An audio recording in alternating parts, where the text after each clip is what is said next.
शांति। आज मैं आत्मा इस राजयोग यात्रा की मंजिल अर्थात अभी तक हमने जो भी पढ़ा बस समझा उसके परिणाम की ओर अर्थात उसके लक्ष्य की ओर आप सबका ध्यान केंद्रित कराना चाहती हूँ, जिसके लिए इस वीडियो को अंत तक भली भांति देखें, सुने, समझें। हम सभी का ये वर्तमान जीवन बड़ा ही अनमोल है, क्योंकि इस पुरुषोत्तम संगम युग में ही हम श्रेष्ठ पुरुषार्थ करके जन्म जन्मांतर के लिए सर्वोत्तम प्रारब्ध बना सकते हैं। सच्ची अविनाशी कमाई करने का सुनहरा चांस अभी ही है। उस विनाशी धन दौलत अर्थात कमाई के लिए तो मानव दिन रात मेहनत करता, बस सोचता कि अरे अभी तो कम आई, कमाई मीन्स कम आई, सो और अधिक के चक्कर में स्वयं का जीवन ही चक्करघन्नी बना लेता।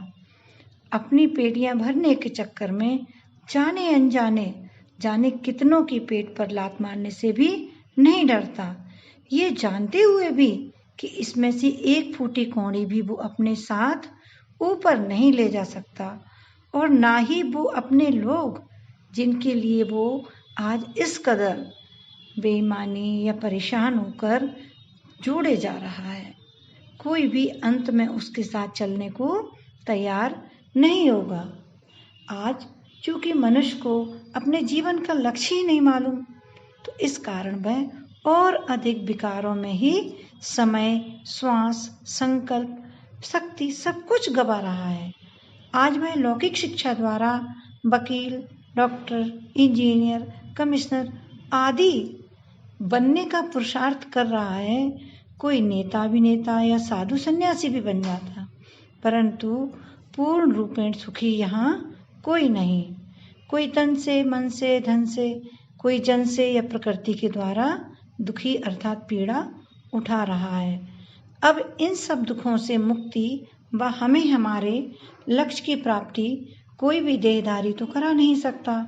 इसके लिए तो स्वयं परमपिता परमात्मा को इस धरा पर आकर हमें पतित से पावन बनाने व समस्त विश्व का कल्याण करने का कार्य प्रजापिता ब्रह्मा व हम सभी बहन भाई निमित्त बने हुए हैं, ब्रह्मा कुमार कुमारियों द्वारा करवा रहे हैं।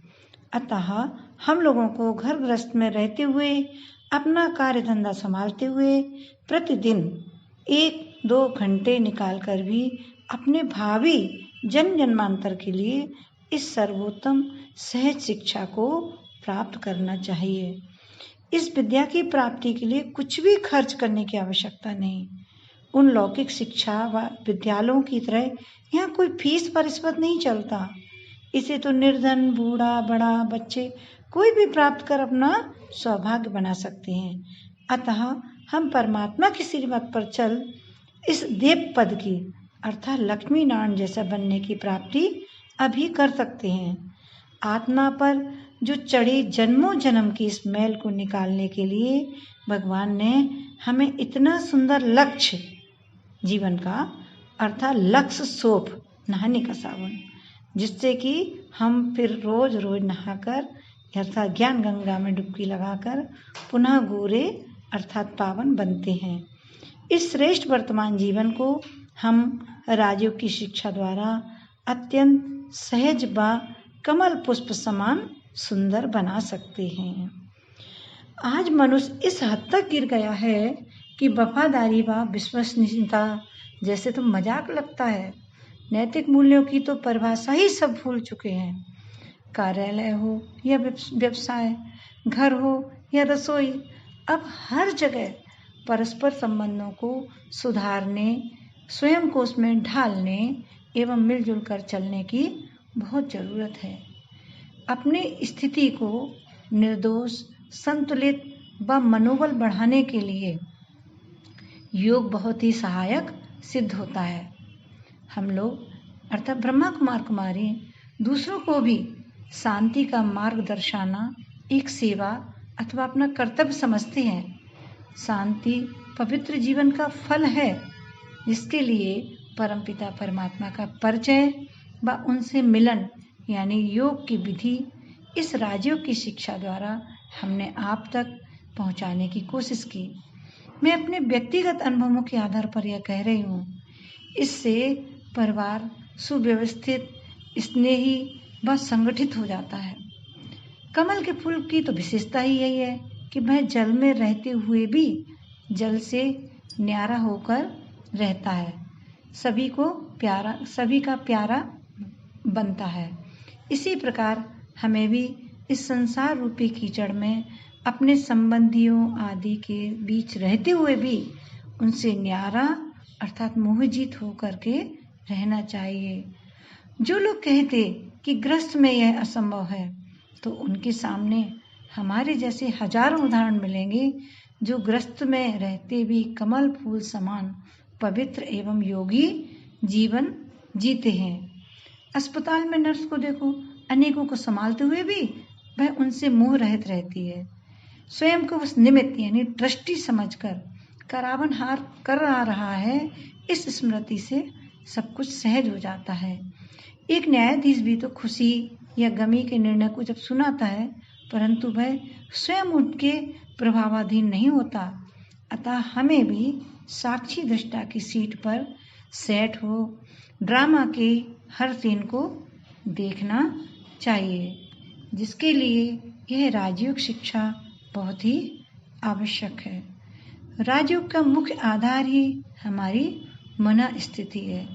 निरंतर योग अर्थात सब कुछ करते हुए भी मन बुद्धि से परमात्मा को याद करना। मन चंचल होने के कारण सांसारिकता की ओर भागता है।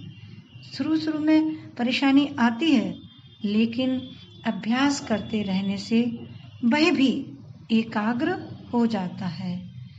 चौपाई भी है ना कि करत करत अभ्यास थे जड़ मत हो सुजान।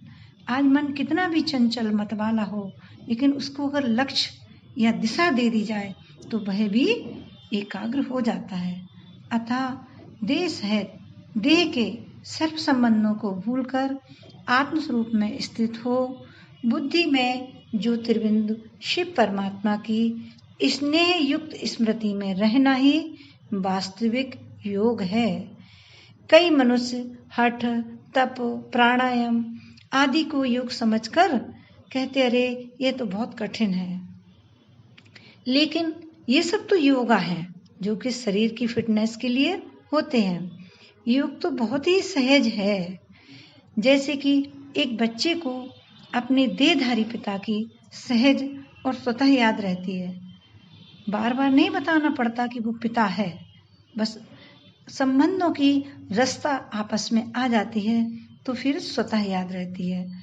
वैसे ही आत्मा को भी अपने पिता परमात्मा की याद स्वतः और सहज हो जाती है। कई लोग कहते हैं कि हमारा मन परमात्मा की स्मृति में नहीं टिकता, तो इसका भी कारण यही है कि वे आत्मनिश्चय में स्थित ही नहीं होते। जिस प्रकार यदि बिजली चली जाए या बिजली के दो तारों को जोड़ना होता है, तब उनके ऊपर की रबड़ को हटाना पड़ता है, तभी उसमें करंट फ्लो होती है। एक बात यह भी उन्हें परमात्मा के साथ अपने घनिष्ठ संबंध का भी परिचय नहीं है। इसी कारण परमात्मा के प्रति उनके मन में वह आत्मिक स्नेह या वो संबंध की रास्ता या भासना नहीं होती। भक्ति में कहते हैं कि दास बना लो, चरणों की धूल समझ लो। क्यों? भगवान कहते अरे तुम तो मेरे लाडले शकील दे बच्चे हो, सदा के हमेशा के लाडले हो, नैनों के नूर हो, जहाँ के हूर हो। तो सोचो इतना प्यार भला और कौन कर सकता है। बस उनसे सच्चा रिश्ता बनाकर तो देखो। यदि हमें हमारे संबंधों की निकटता समीपता का पता चल जाता है, तो फिर वहाँ हमें कोई कठिनाई या उसको याद करने में या पुरुषार्थ करने में मेहनत नहीं लगती। तो यहाँ भी भगवान ने हमारे जीवन का लक्ष्य बताते हुए और परमात्मा से सुंदर संबंध स्थापित कर उससे योग की विधि द्वारा सर्व प्राप्तियां करने के लिए, जीवन को कमल समान बनाने के लिए हमें विधि बताई है, जो हमने आप सबके साथ शेयर करी। अब चलते हैं आज के प्रसंग में एक बहुत ही सुंदर स्वरचित और यथार्थ गीत। नर से नारायण बनाने आए शिव भगवान, नर से नारायण बनाने आए शिव भगवान। नारी तुम ही तो लक्ष्मी अम्बा शक्ति महान, नर से नारायण बनाने आए शिव भगवान। क्योंकि हमारे यहाँ एक स्लोगन है, रे नर तू ऐसी करनी कर कि नर से नारायण बन जाए, और नारी तू ऐसी करनी कर कि नारी से लक्ष्मी बन जाए। तो इतनी सुंदर पंक्तियों का भाव।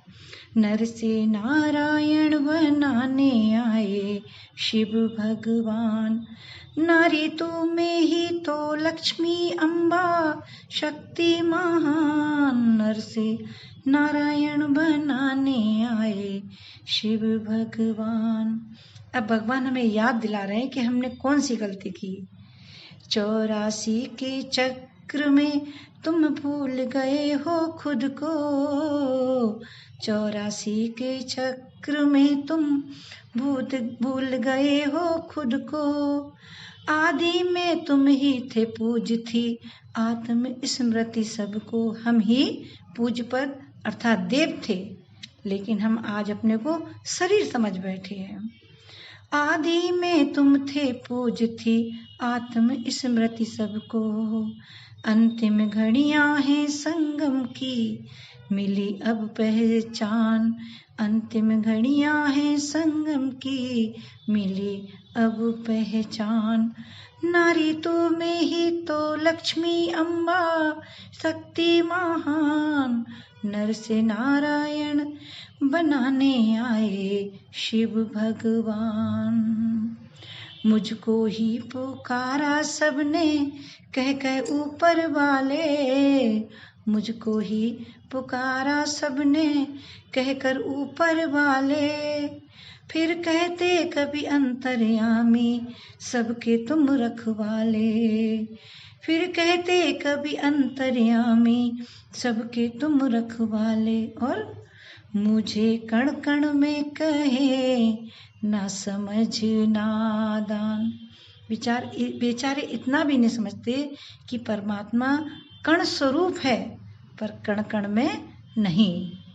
मुझे कण कण में कहे ना समझ नादान, नारी तू में ही तो लक्ष्मी अम्बा शक्ति महान, नर से नारायण बनाने आए शिव भगवान।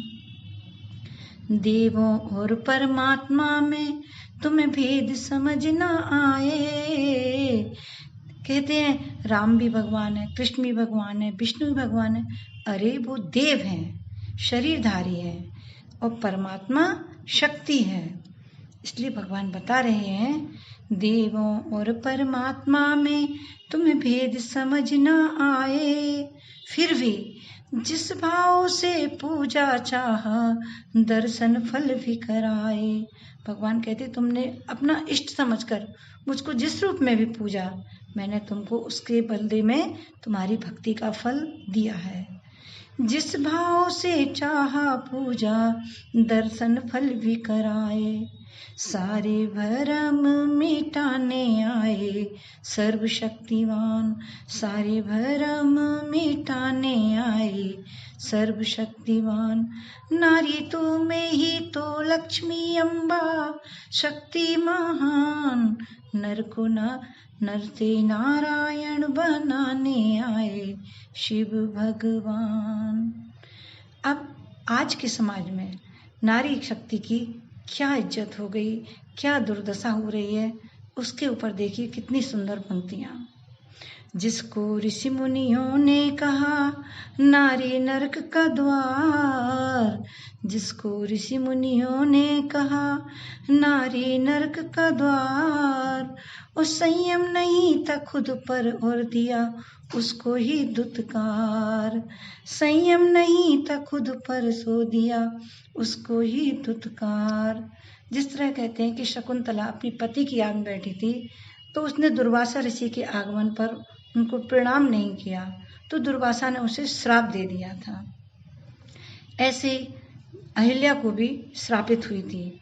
तो जब अपने ऊपर ही कंट्रोल नहीं है और हम दोष सारा स्त्री पर मर देते हैं, संयम नहीं था खुद पर और दिया उसको ही दुत्कार, बंधक उसको बना कर किया कितना अपमान, बंधक उसको बना कर किया कितना अपमान, नारी तुम ही तो लक्ष्मी अम्बा शक्ति महान, नर से नारायण बनाने आए शिव भगवान, पुरुष प्रधान समाज ने समझा नारी को एक खिलौना, पुरुष प्रधान समाज ने समझा नारी को एक खिलौना, पैर की जूती और वेश्या कहे समझा कितना बोना, बोना अर्थात तुच्छ छोटा, पैर की जूती और वेश्या कहे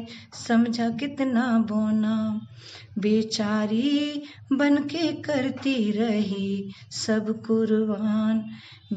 आज से कुछ समय पहले महिलाओं की ये स्थिति थी लेकिन अब तो काफी बदल गया है, लेकिन अभी भी कहीं कहीं ये सब हो रहा है। बेचारी बन के करती रही सब कुर्बान, नारी तो में ही तो लक्ष्मी अम्बा शक्ति महान, नर से नारायण बनाने आए शिव भगवान। बाबा ने दिया, बाबा यहाँ हमारा भगवान के लिए परमात्मा के लिए स्नेहल संबोधन होता है, हम लोग प्यार से बाबा कहते हैं। बाबा ने दिया अमृत कलश कहा तुम हो मेरी शक्ति, बाबा ने दिया अमृत कलश कहा तुम हो शिव की शक्ति, नहीं असंभव कुछ भी आज तुम सब कुछ हो कर सकती, नहीं असंभव कुछ भी आज तुम सब कुछ हो कर सकती, तन मन धन से शक्ति पांडव मिलकर करें कल्याण, तन मन धन से शक्ति पांडव मिल करें कल्याण, नारी तुम ही तो लक्ष्मी अम्बा शक्ति महान, नर से नारायण बनाने आए शिव भगवान, नर से नारायण बनाने आए शिव भगवान। ओम शांति। आपको हमारा ये वीडियो अगर पसंद आता है तो लाइक करें, शेयर करें एवं चैनल को सब्सक्राइब करें। इसके पहले वाले वीडियोस देखने के लिए स्क्रीन पर बने बॉक्स को टच करें। ओम शांति।